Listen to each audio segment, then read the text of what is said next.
Now, there is what they call a tectonic shift in the industry, and I think the time is ripe for that kind of shift. And I don't see why it should come as a surprise to us that the government is putting all its weight behind the introduction of electric vehicles.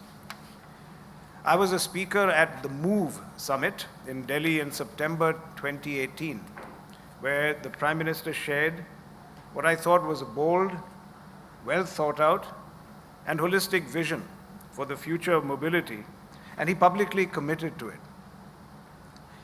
I do know that he personally lays great store by this future of electric mobility. It was heartening for me to see a government that was not conducting what is called business as usual, but was really propelling us towards an envisioned future that should really improve all our lives.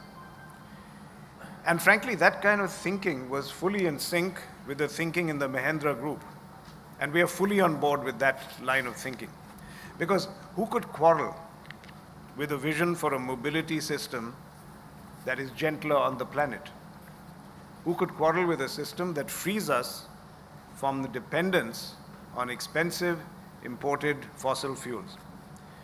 And who amongst us can decry the move towards shared mobility, preferably shared electric mobility? I don't think anyone can, and certainly not us in the Mahindra Group, because we are the pioneers of electric vehicles in India.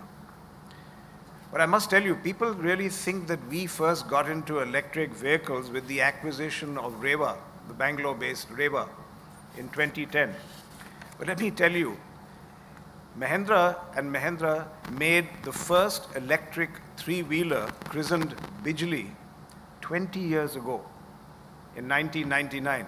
And I'm delighted I have here, I can see members of the project team. Of course, we were all much younger then, but I see Prochi and Florette then. They're sitting here. They were the members of the original team that in 1999 made India's first electric three-wheeler.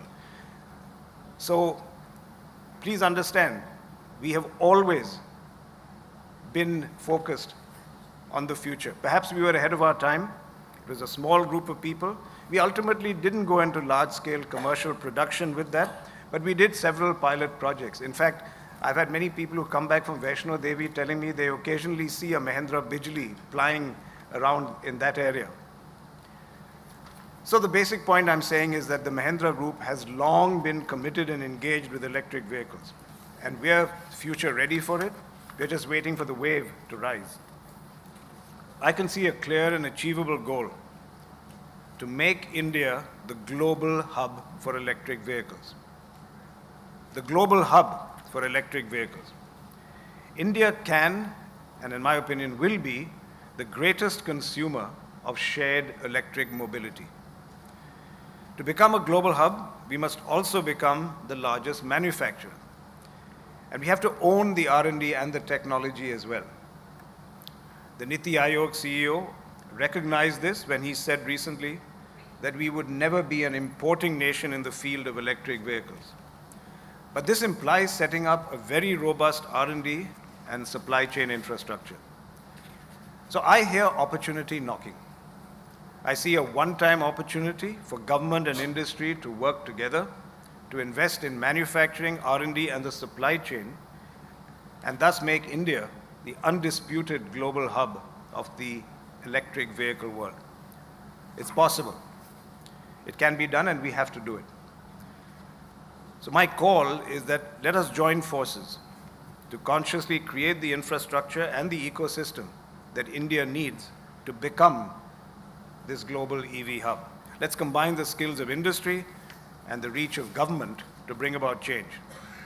Let a healthy and flourishing industry be part of the fuel that propels this change.